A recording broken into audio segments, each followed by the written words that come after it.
오늘 말씀은 신약성경 골로새서 3장 9절부터 14절까지의 말씀입니다. 골로새서 3장 9절부터 14절까지 말씀입니다. 찾으셨으면 한 절씩 교독하시겠습니다. 너희가 서로 거짓말을 하지 말라. 옛사람과 그 행위를 벗어버리고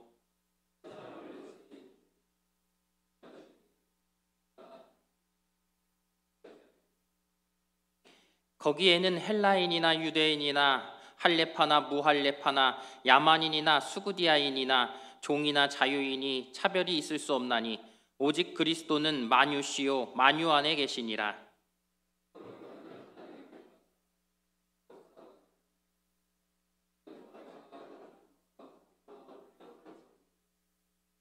누가 누구에게 불만이 있거든 서로 용납하여 피차 용서하되 주께서 너희를 용서하신 것 같이 너희도 그리하고.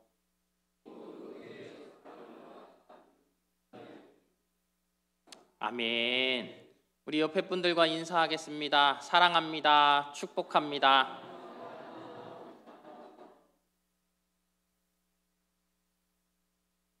진하게 인사를 해주시고요.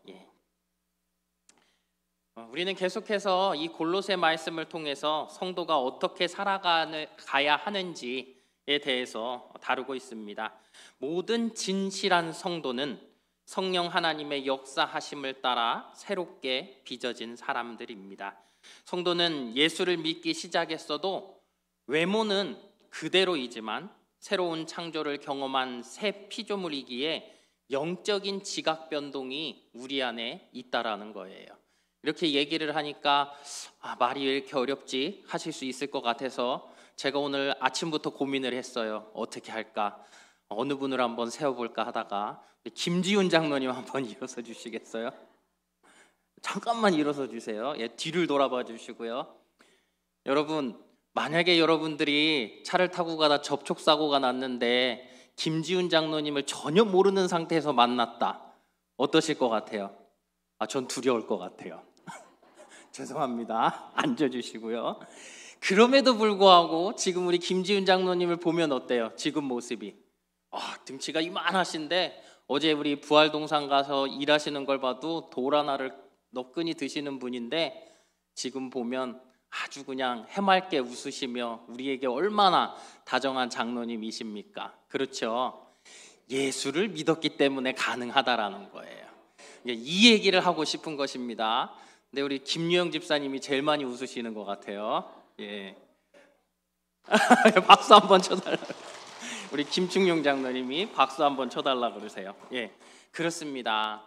여러분 자신을 생각해봐도 그럴 거고요. 우리 모습이라는 것이 정말 세상 사람들 보기에 내가 예수를 믿지 않았다면 어떠한 모습이었겠습니까? 항상 어떻게 보면 인상만 쓰고 사는 그런 사람이었을 수 있어요. 누가 봐도 나랑 마주쳐서 정말 말 한마디도 하기 싫은 그러한 모습의 나였을 수도 있어요. 정말 그렇게 부족하고 연약했던 내 모습들, 다른 누구에게 보여주고 싶지 않았던 나의 옛 모습들이 우리에게는 있었다라는 거예요. 그런데 어떻습니까? 우리가 예수 그리스도를 믿음으로 말미암아 성령께서 우리들을 새롭게 창조하시니 우리의 모습이라는 것은 어때요? 우리 안에 변화가 일어나기 시작한다라는 것이지요. 어떠한 변화가 일어날까요? 우리가 거듭난 순간부터 여러분 단숨에 내 삶이 바뀌어졌습니까? 그렇진 않아요. 더러 그런 분들도 있어요. 한순간에 예수님을 믿고 나니까 그 삶이 뒤집어지고 모든 삶이 바뀌는 분들도 있지만 우리가 다 그렇지는 않아요. 그러면 어떻습니까? 내가 예수 그리스도를 믿는 그 순간부터 우리가 노력하기 시작하는 것이죠. 내 삶 속에서 끊임없이 내가 예수님을 닮기 위해 끊임없는 부단한 훈련을 우리가 한다라는 거예요. 마치 아이들이 자라나면서 부모를 보며 말도 배우고 행동도 배우고 삶의 방식을 배워가듯 우리가 우리의 신앙의 선배들의 모습을 보며 기도하는 것, 찬양하는 것, 전도하는 것, 성도들을 섬기는 것, 수많은 것들을 우리가 보고 배워간다라는 것이지요. 그렇게 우리의 모습이 주님을 닮은 모습으로 되어져 가는 것, 이것을 우리 교단에서는 성결한 삶이라고 이야기하고 있습니다. 그래서 여러분들이 이 성결한 삶을 우리가 살아가기 위해 끊임없이 노력하지요. 그러면 어떻게 되는 거예요? 주님께서 우리의 삶 속에서 나를 만져주심이 마치 우리가 앤틱 가구를 사랑함과 같이, 내 손때가 묻으면 묻을수록 이 가구가 더 사랑스러운 것과 같이 내 삶 속에서 주님의 그 만져주신 것들이 우리가 점점 느껴지고요. 그 흔적들이 남음으로 인해서 나는 어떻게 되는 거예요? 내 인생 속에서, 삶의 자리에서 우리에게서는 예수의 향기가 나기 시작하는 거라는 거예요. 그러니 우리는 내 외적인 모습에서 주님의 것들이 계속 나타날 수 있도록 끊임없는 노력을 해야 한다라는 것입니다. 그것이 바로 우리가 새 사람이 되어지고 성도가 되어진다라는 거예요. 그렇다고 한다면 우리가 새 사람으로, 성도로서 새롭게 되어지는 것, 이것은 어떤 것이 있을까요? 본문 9절 10절 말씀입니다. 9절과 10절 말씀 한번 같이 있습니다. 너희가 서로 거짓말을 하지 말라. 옛사람과 그 행위를 벗어버리고 새 사람을 입었으니 이는 자기를 창조하신 이의 형상을 따라 지식에까지 새롭게 하심을 입은 자니라. 아멘. 새로운 피조물이 되어졌다라고 해요. 우리 성도들이 예수 그리스도를 믿음으로 우리가 거듭남으로 말미암아 새로운 피조물이 되어졌는데, 가장 중요한 것은 무엇이냐? 그것은 다른 것이 아니라 지식에까지 새로움을 입었다라는 거예요. 우리가 세상의 방법으로 살아왔습니다. 세상의 것을 쫓아왔습니다. 그런데 내가 예수 그리스도를 믿으니 어때요? 우리의 삶 속에서 내가 불필요한 것들을 따라왔음을 알게 돼요. 잘못된 것들을, 내 삶의 방향이 잘못된 것들을 내가 깨닫게 된다라는 거예요. 그러면 어떻습니까? 내가 지식이라는 것을 정말 주님 안에서 새롭게 가지면서부터 내 삶의 변화가 시작한다라는 거예요. 그렇지 않습니까, 여러분? 여러분들이 성경 말씀을 계속 꾸준히 읽어요. 읽으면서 어떻게 되는 거예요? 내 삶 속에서 내가 끊임없이 살아왔던 것이 잘못된 방향으로 가고 있었다라는 것을 스스로가 알게 되어지는 것이죠. 거기서부터 우리 신앙이라는 것이 달라지기 시작해요. 내 삶의 방향이라는 것이 조금씩 수정되기 시작한다라는 거예요. 그만큼 우리의 지식이라는 것이 정말 주님께로부터 새로워진다라는 것, 그것이 중요한 것입니다. 거기서부터 내가 지각을 갖게 되고 다시금 우리의 삶의 출발점이 되어지는 것입니다. 그렇다면 이 지식에까지 새롭게 된 결과가 무엇입니까? 11절 말씀이에요. 함께 있습니다. 거기에는 헬라인이나 유대인이나 할레파나 무할레파나 야만인이나 수구디아인이나 종이나 자유인이 차별이 있을 수 없나니 오직 그리스도는 만유시요 만유 안에 계시니라. 아멘. 지식이 새로워지고 난 후에 성도의 삶에 한 가지 중요한 이 표시가 생기죠. 그것은 무엇입니까? 다른 것이 아니라 우리가 옛 사람처럼 다른 사람들을 차별하거나 또 그들을 이렇게 다르게 보지 않는다라는 거예요. 그렇습니다. 여러분 보십시오. 옛 사람이었던 우리들은 어때요? 세상 속에서 세상 사람들과 같이 세상의 방법으로 그들을 차별하지 않았습니까? 가만 보면 첫 번째로 나오는 이야기가 헬라인과 유대인을 차별했다고 했습니다. 이는 뭐예요? 인종과 국가를 근거로 차별한 것이지요. 여러분, 이것은 우리가 봐도 너무 잘 알 수 있어요. 아프리카 사람들, 얼굴이 까만 사람들, 흑인들, 이런 사람들을 보면 우리가 흔히 뭐라 그랬어요? 연탄. 완전 연탄이다. 그리고 그 사람들은 무언가 못 배웠을 것이라고 생각하고 무시하지 않았냐는 거예요. 그리고 참 웃긴 게 우리가 동남아 사람들을 보면 한국 사람들이 반말이 먼저 나가요. 우리말에는 분명히 이 반말과 존댓말이 존재하고 있는데 모든 사람들을 존대해야 함에도 불구하고 동남아 사람들에게는 반말을 먼저 하는 사람들이 많다라는 거예요. 무시하는 것이죠. 그런데 또 반면 키가 크고 콧대가 높은 이 미국 사람들, 유럽의 사람들이 영어나 이런 말들을 쓰면 어때요? 주눅이 들어서 말도 잘 못 걸지요. 이런 것들, 우리에게 그러한 모습들이 과거에는 있었다라는 거예요. 하나님께서는 국가를 만드시고 인종을 만드셨는데 그것은 그들을 차별하기 위한 방법이 아니었죠. 그런데 우리가 그렇게 그것을 차별적 요소로 사용했다라는 거예요. 두 번째, 할례파와 무할례파를 차별했습니다. 이는 신앙을 근거로 차별한 것을 이야기하는 것이죠. 유대인들을 보세요. 지금도요, 정말로 정통 유대인들은 이방인들이 지나가면 쳐다보지 않아요. 눈을 감고 갑니다. 제가 예루살렘에 갔다가 깜짝 놀랐어요. 우리가 지나가니까요, 그 성 안에서 이 정통 유대인들이요, 벽을 잡고 이렇게 가는 거예요. 쳐다도 보지 않아요. 야, 저도 참 신앙이 있는 목사인데 그럼에도 불구하고 이방인 취급을 받는 것이죠. 그렇다라는 거예요. 그렇게 우리 교회 안에서는 또 어때요? 내가 믿음의 선배로서 어떤 하나님의 큰 축복을 받았다라고 생각하시는 분들이 내 자녀 자랑, 나의 삶의 어떤 것들을 자랑하면서 이제 간 믿은 사람들을 향해서 열심히 믿어, 그렇게 믿으면 안 돼 라고 하는 것들, 여러분 가만히 생각해 보면 우리의 어떤 무언가 나에게 하나님께서 주신 나의 어떤 신앙의 근거들로 그들을 우리가 차별하고 있지는 않냐라는 거예요. 세 번째, 야만인과 수구디아인을 차별했습니다. 이는 뭐예요? 문명에 대한 정도로 우리가 차별을 했다라는 것이죠. 성교를 가보면 그런 것들을 많이 볼 수 있어요. 그렇죠? 우리가 조금 잘 산다라는 이유로 좀 살지 못하는 그 선교지에 있는 그 사람들, 눈만 봐도 너무도 아름답고 순수한 그 사람들을 차별하는 모습들이 있었다라는 거예요. 네 번째, 종과 자유인을 차별했습니다. 이것은 뭐예요? 현대사회 속에서 너무도 많이 나타나는 것이죠. 갑을관계를 어떠한 식으로도 만들고 차별하는 거예요. 무엇인가 내가 이 사람보다 성공한 것 같으면, 아니면 내가 뭔가 이 사람보다 등위가 높은 것 같으면 이 사람을 어떤 식으로든 우리가 차별하고 나보다 낮게 보는 그러한 모습들이 우리의 어떻게 보면 옛사람의 모습들 속에서, 세상의 모습 속에서는 그러한 모습들이 있다라는 것이지요. 그러나 거듭난 성도는 어떻습니까? 우리가 그러한 모습들, 나의 그러한 눈을 뜨게 되어진다라는 거예요. 우리의 그 지식적인 것들이 바뀌기 시작하니까 거기서부터 우리가 새롭게 사람들을 바라볼 수 있게 되어졌다라는 것입니다. 갈라디아서 3장 26절부터 28절까지 말씀이에요.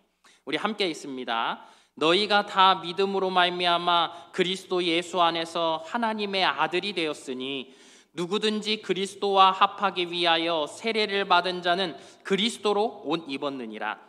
너희는 유대인이나 헬라인이나 종이나 자유인이나 남자나 여자나 다 그리스도 안에서 하나이니라. 아멘. 예수 그리스도께서 행하신 귀한 십자가의 이 대속사역을 통해 하나님의 아들 된 자들, 하나님의 자녀 된 자들은, 즉 우리 성도들은 사람들에게 있는 다른 점을 차별과 편견으로 변질시키지 않는다라는 거예요. 자신의 삶을 구성할 때도, 내가 내 삶을 살아가는 그 안에서도 우리는 항상 모든 사람들을 내 삶의 중요한 부분으로 여긴다라는 거예요. 에베소서에서도 기록합니다. 에베소서 2장 16절부터 18절까지 말씀이에요. 에베소서 2장 16절부터 18절까지 말씀 함께 있습니다. 또 십자가로 이 둘을 한 몸으로 하나님과 화목하게 하려 하심이라. 원수된 것을 십자가로 소멸하시고 또 오셔서 먼 데 있는 너희에게 평안을 전하시고 가까운 데 있는 자들에게 평안을 전하셨으니 이는 그로 말미암아 우리 둘이 한 성령 안에서 아버지께 나아감을 얻게 하려 하심이라. 아멘. 그렇습니다.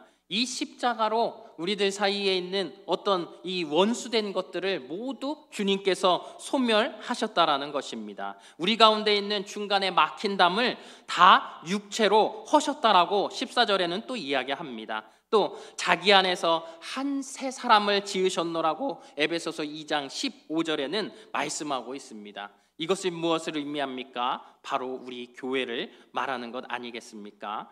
예수님께서 자신의 몸을 십자가에서 찢으실 때 갖가지 근거로 원수 삼아온 우리 사람들 사이에 있던 모든 장벽 또한 다 찢어서 무너졌다라는 거예요. 그렇게 예수님께서는 우리를 새 사람으로 지으셨다라고 말씀합니다. 그러니 중요한 건 남자든 여자든 유대인이든 헬라인이든 수구디아인이든 야만인이든 누구든지 상관없이 그리스도 안에서 모두가 하나라는 사실입니다.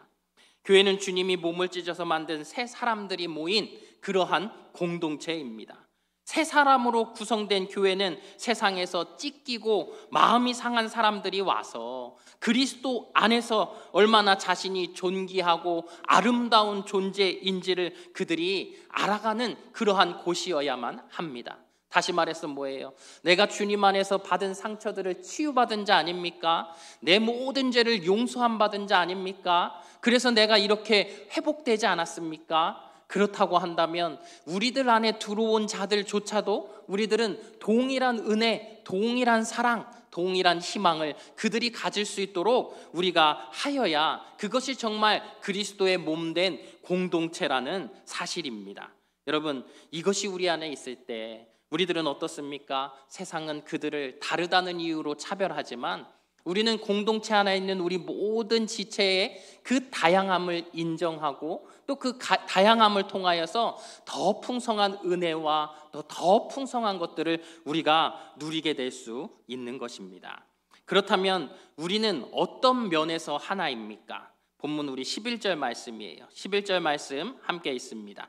거기에는 헬라인이나 유대인이나 할례파나 무할례파나 야만인이나 수구디아인이나 종이나 자유인이 차별이 있을 수 없나니 오직 그리스도는 만유시요 만유 안에 계시니라. 아멘.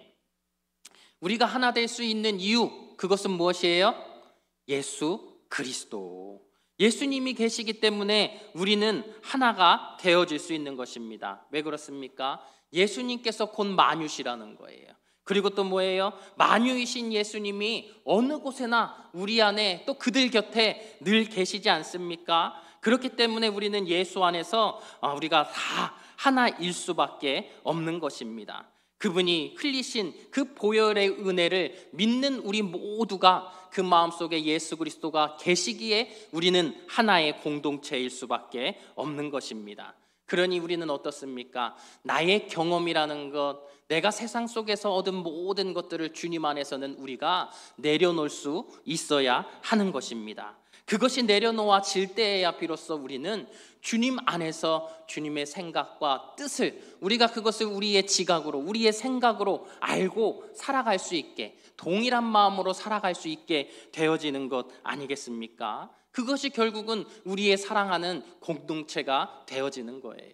우리가 진정한 믿음을 갖지 못한다면, 진정한 신앙생활을 하지 못한다면 어때요? 내가 진정으로 나의 지체들을 다 사랑하고 품을 수 없는 거예요. 가식일 수밖에 없다라는 거예요. 그러나 내가 예수 그리스도의 사랑을 온전히 내 마음속에 새기고 살아간다면 어떻게 되는 거예요? 나의 지체가 어떠한 지체이든 그 지체를 사랑하고 품어줄 수 있는 것입니다. 제가 모교회가 송현교회예요. 인천 송현성결교회인데 이 교회에서 신앙생활을 하면서 같이 신앙생활했던 친구들이 있겠지요. 제가 이제 96학번이니까 96 또래거든요. 이 또래 모임이 항상 있어요. 이번에도 미국에서 목회를 하던 친구가 미주 그 총회 때문에 한국에 들어오게 됐어요. 그러면서 친구들이 다 모이게 됩니다. 모든 이 또래들이 다 모이게 되는데 보니까 한 18명 정도가 함께 모일 것 같아요. 그래서 다음 주에 모이겠다고 모임이 공지되고 함께 모이는데요. 이 모임을 하면서 제가 정말 참 부러운 것은 다른 게 아니에요.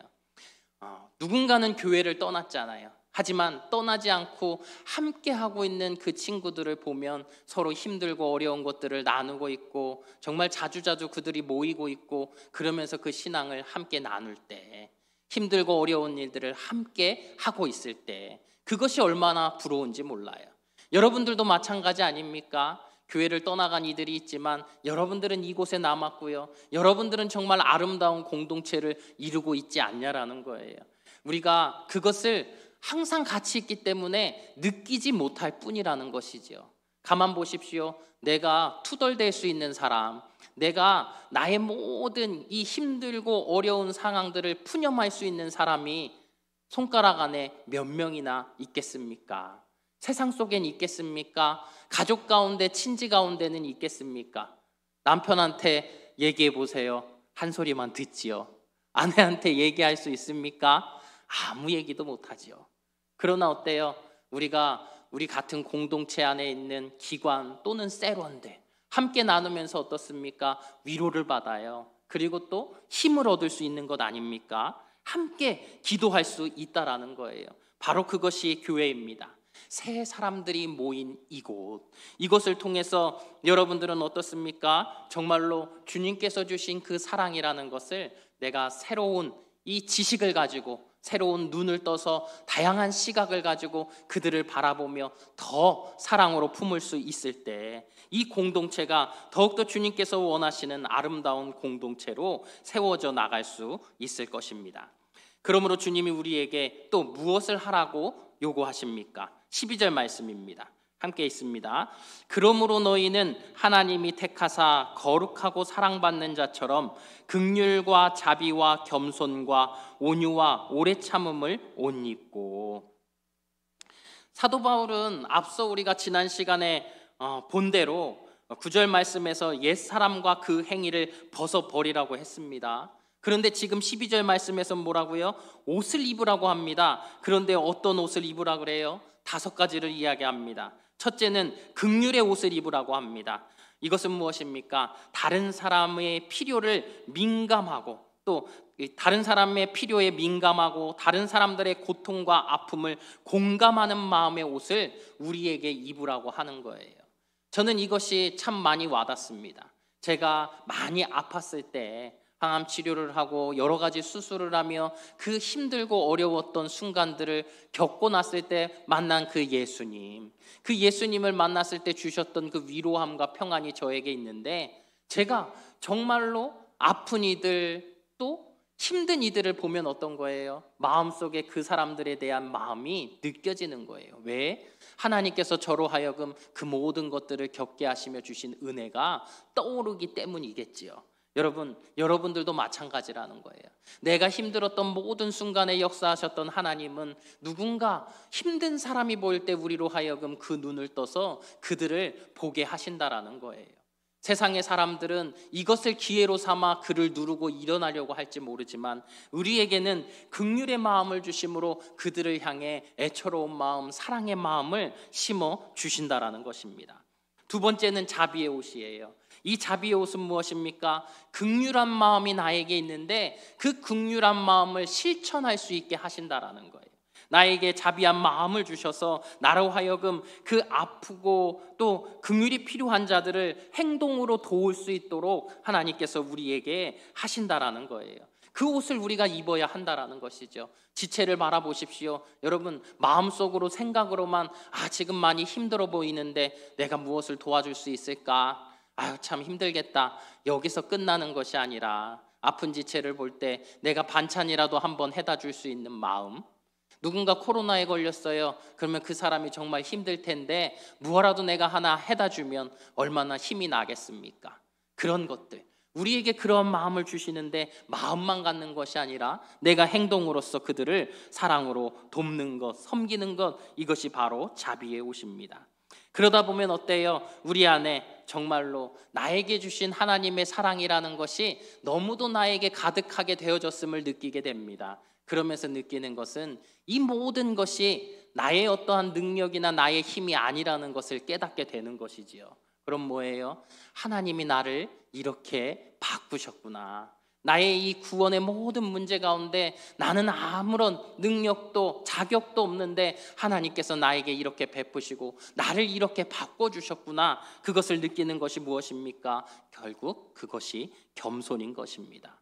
나 스스로가 나의 존재를 주님 앞에서 깨닫게 되는 것이지요. 그러고 나면 우리 안에 생기는 게 또 있어요. 무엇입니까? 온유한 마음이 생겨지는 거예요. 능력 없는 자를 구원하여 주신 하나님, 자격 없는 자를 선택하여 주신 그 하나님 앞에 내가 정말로 이제 세상 사람들을 바라봄에 있어서도 그들을 정말 사랑의 눈으로 나 또한 주님과 같이 그들을 사랑해야겠다라는 그 온유의 마음이 우리에게 생겨나는 것 아니겠습니까? 그러면 어때요? 또다시 우리에게는 여유라는 것이 생겨나요. 어떠한 여유? 사람들을 참아줄 수 있는 마음이겠지요. 신방을 가서 가장 힘든 게 여러분 뭔지 아십니까? 이제 듣고 여러분들 깨달으셔야 돼요. 어르신들을 신방하러 가면은요, 우리 이 권사님들, 연세 많으신 권사님들은요, 자꾸 본인 이야기를 계속 하십니다. 끊임없이 하세요. 1시간을 들어드리면 1시간을 하세요. 그런데 우리가 신방의 시간들이 정해져 있으니까 1시간 마치고 이제 딱 권사님 죄송해요, 다음에 또 드릴게요 하고 가잖아요. 그리고 나서 다음에 신방을 가면 어때요? 그걸 이어서 해주시면 참 좋을 것 같은데 처음부터 다시 하시는 거죠. 여러분 그렇습니다. 하지만 어때요? 사랑하는 성도를 사랑하는 마음으로 품으니까 어때요? 또 들어드리고 또 들어드리고, 레파토리를 다 알지만 그 다음 이야기가 어떻게 되는지 알지만 또 들어드리는 거예요. 왜요? 이분에게 위로는 어떤 것일까요? 뭔가 우리가 말을 많이 해서 이분을 가르칠 수 없어요. 왜요? 세월을 오래 사셨잖아요. 하지만 이분은 외로운 거죠. 그 말을 들어주는 것 자체가 이분에게는 위로고 힘인 것이지요. 그것이 가장 즐거우신 거예요. 여러분 그렇습니다. 우리가 그렇게 상대방에 대해서 우리가 하나님의 그 마음들을 우리에게 주신 것들이 우리 안에 있으면 우리가 그렇게 온유해질 수 있고 겸손해질 수 있고 오래 참을 수 있게 되어진다라는 거예요. 여러분 이 5가지 옷 기억해 보십시오. 지난 시간에 말했던 건 무엇이었습니까? 지난 시간에 우리가 얘기했던 것은 우리가 옛사람의 모습이었을 때는 성적 타락, 나쁜 혀의 습관, 이런 모든 것들로 인하여서 다른 사람들을 해하거나 다치게 하거나 그들의 심령이 상하게 하였던 일들이라면, 오늘 이야기하고 있는 것은 이 5가지의 옷을 입음으로 말미암아 우리가 어떻게 되어지는 것입니까? 하나님께서 하셨던 대로 우리에게 베풀어 주신 그 사랑의 모습대로 예수 그리스도께서 이 땅에 오셔서 행하셨던 대로 우리가 그 옷을 입고 살아가게 되어진다라는 거예요. 그것을 우리에게 말씀하고 계시다라는 거예요. 여러분 이렇게 하면 마치 우리가 손해볼 것 같지 않습니까? 이렇게 우리가 5가지 옷을 입고 희생하며 살아가면 모든 것이 힘들 것 같지 않습니까? 하지만 기억해 보면 주님께서 우리에게 그렇게 힘든 길을 걸어 오셨고 그렇게 행하셨다라는 거예요. 그리고 우리에게 원하시는 것도 우리가 세상 사람들과 같이 그렇게 사는 것이 아니라 희생하고 헌신하며 주님과 같이 살아가기를 원하고 계시다라는 거예요. 그런데 여러분 돌이켜 보면 어때요? 우리가 그렇게 살아왔다면 잘 한번 돌아보세요. 나에게 그 희생한 모든 것들, 힘든 모든 것들이 어떤 마이너스적인 거로만 남았던가요? 저는 돌이켜보니까 그렇지 않은 것 같아요. 내가 베풀었던 것들, 내가 희생했던 것들을 어느 순간 주님께서 모든 것들을 채워주셨고 더하여 주셨다라는 것을 발견하게 되어지더라는 것입니다. 여러분 주님께서는 우리에게 주님과 같은 삶을 살기를 원하십니다. 공동체를 위해 또 세상을 향해 희생하며 주님의 그 희생을 본받아 살아가기를 원하고 계시다라는 것입니다. 여러분들은 주 안에서 우리가 예수 그리스도를 믿음으로 말미암아 주의 성령이 우리를 새롭게 하여 주셨습니다. 그 중에서 우리는 지각을, 우리의 그 지식이라는 것을 새롭게 하여 주셨습니다. 이제는 우리가 바라보고 생각하는 모든 것들이 옛사람의 모습이 아니라는 거예요. 끊임없이 여러분들은 훈련하여야 합니다. 끊임없이 주께서 옷 입으라 하시는 이 5가지의 옷을 우리가 입음으로 말미암아 예수 그리스도를 쫓아 살아가야 할 것입니다. 그러면 주께서 우리 공동체를 더욱더 하나 되게 하시고 아름다운 모습으로 바꾸어 주실 것입니다. 그러한 은혜가 우리 부가연 공동체 안에 있기를 주님의 이름으로 축복합니다. 기도하겠습니다.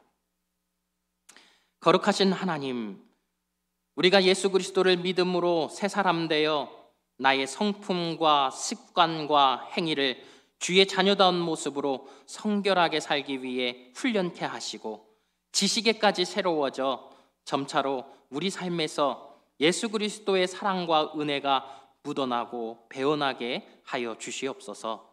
주께서 우리를 사랑하심에 차별이 없으신과 같이 교회의 모든 성도를, 세상에 속한 많은 사람을 차별 없이 사랑하게 하시고 차별 없이 주의 사랑을 전하게 하시며 긍휼과 자비와 겸손과 온유와 오래 참음으로 예수 그리스도의 옷을 입고 예수님과 같이 세상을 위해 희생하며 살아가게 하여 주시옵소서. 예수님 이름으로 기도합니다. 아멘.